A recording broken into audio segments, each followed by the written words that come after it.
পুজোর আগের দিন আমরা প্রসাদ প্যাক করতে এসে সবাই প্ল্যান করেছিলাম যে হ্যাঁ সবাই সকাল সকাল সেজেগুজে চলে আসব। যদিও মাথায় ছিল যে কাল নাকি বৃষ্টি আছে দেখাচ্ছে দিল্লিতে।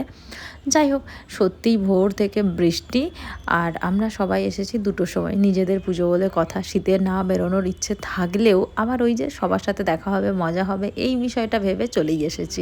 আর যেহেতু দুপুর গড়িয়ে যাচ্ছিল তো খিদা লেগেছে, এসে আগে ভোগ খেয়েছি, তারপর আমি প্যান্ডেলের মধ্যে ঢুকেছি। আর এই দিকে দেখো সারান্যা কি সুন্দর একটা শাড়ি পরে সেজেছে, কি মিষ্টি লাগছে। বিকেল অবধি বসে সবাই আড্ডা মারছিলাম, কিন্তু এইবার পেয়েছে চা দেশটা। হ্যাঁ, এই ঠান্ডার জোর যা, বৃষ্টি হয়ে তো ঠান্ডাটা আরও বাড়িয়ে দিয়েছে, তাই সবাই প্ল্যান করলাম পম্পা আর সুনিতার বাড়িতে যাওয়ার। তো ওখানে গিয়ে চা খেলাম, আর নেক্সট ডে কার বাড়িতে চা খাওয়া হবে সেটাও প্ল্যান করে নিলাম, কারণ 3 দিন পুজো চলতে থাকে আর রাতে অনুষ্ঠান হয়, খাওয়া দাওয়াও থাকে। এরপর আমরা চলে এসেছিলাম আবার প্যান্ডেলে, আর ওদিকে তো মাম্মা মিউজিক কিংবা ঢাকের তাল এইসব শুনলে ও নাচতে থাকে, আর সবার কাছে ও মোটামুটি চলেও যায়। তো ব্যাপারটা ভালো যে আমাকে সবসময় কোলে নিয়ে রাখতে হয় না, ও সবার কাছে যেহেতু যায়। এদিকে সবাই নাচানাচি শুরু করে দিয়েছে ঢাকের তালে, আর আমাদের শুক্লা সুনিতা একটু ধুনুচি নাচও করলো।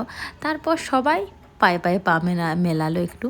খাওয়া দাওয়া যেহেতু এখানেই হবে, খাওয়া দাওয়া করে এই ঠান্ডার জন্য বেশি রাত অবধি কেউই ছিলাম না।